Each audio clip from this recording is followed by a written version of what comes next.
ఈరోజు మనం దానవాయిపేట బీచ్లో ఉన్నాం. 20 మీటర్లు 30 మీటర్ల వరకు ఇలా తీర ప్రాంతం మొత్తం నాటుకుంటూ వెళ్ళినట్టయితే తీర ప్రాంతం మొత్తం మొక్కలు నాటినట్లయితే తీర ప్రాంత కోత నివారించవచ్చు. ఎన్నో పక్షుల ఆవాసం ఉంటుంది. జైవ విద్యానికి ఎంతో మేలు జరుగుతుంది. అలాగే 240 నుంచి 250 కిలోమీటర్లు తీసే గాలుల నుంచి మన తీర ప్రాంతం రక్షణ కవచంగా తాటి చెట్లు ఉపయోగపడతాయి.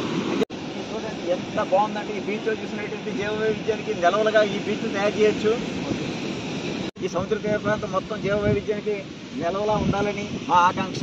దీనిలో భాగంగా ప్రభుత్వ వారు కూడా ఎంతో ముందు చూపుతో ఈ తీర ప్రాంత రక్షణ కోసం ఆలోచన చేస్తున్నారు. చాలా శుభ పరిణామం. ఎందుకంటే ఇక్కడ ఈ తాడి చెట్టు చూడండి, తాడి చెట్టు ఇక్కడ ఈ సరుగుడేశారు. దీంతో పాటు ఇతర ఫలాన్ని ఇచ్చే చెట్లు కూడా వేస్తే ఇంకా బాగుంటుంది. ఫలాన్ని ఇచ్చే చెట్లు వేస్తే ఎన్నో జీవులు ఇక్కడ ఆవాసం ఉంటాయి. ఆ చెట్ల మీద ఎన్నో పక్షులు గూడు కట్టుకుంటాయి. గూడు కట్టుకుని మనకు తెలియకుండా కోట్ల మొక్కలు పెరుగుతాయి. ఎలా అంటే పక్షులు తిని విసర్జించిన విత్తనాల వల్ల కొన్ని కోట్ల మొక్కలు పెరుగుతాయి.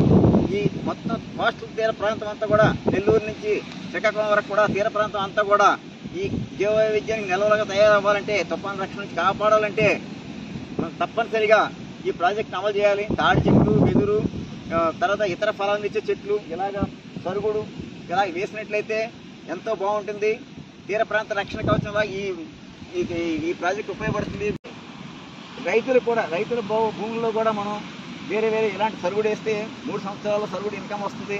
అలా రైతులకు ఉపయోగపడుతుంది. ఒకవైపు ఈ పక్కన శ్రీశైలం ప్రాంతంలో రైతులను కూడా మనం ఎంకరేజ్ చేయొచ్చు. రైతులకు ఉపయోగపడే విధంగా ఈ తాత్కాలికంగా 2 సంవత్సరాలు 3 సంవత్సరాలు వచ్చే చెట్లు, అలాగే దీర్ఘకాలికంగా ఉండే చెట్లు, ఇలా రకరకాల చెట్లు మనం వేసుకోగలిగితే ఇటు రైతులకు ఉపయోగపడుతుంది. ఇటు తీర ప్రాంత రక్షణ కూడా ఈ ఆలోచనగా బాగుంటుంది. దయచేసి అందరూ కూడా చేయి కలుద్దాం.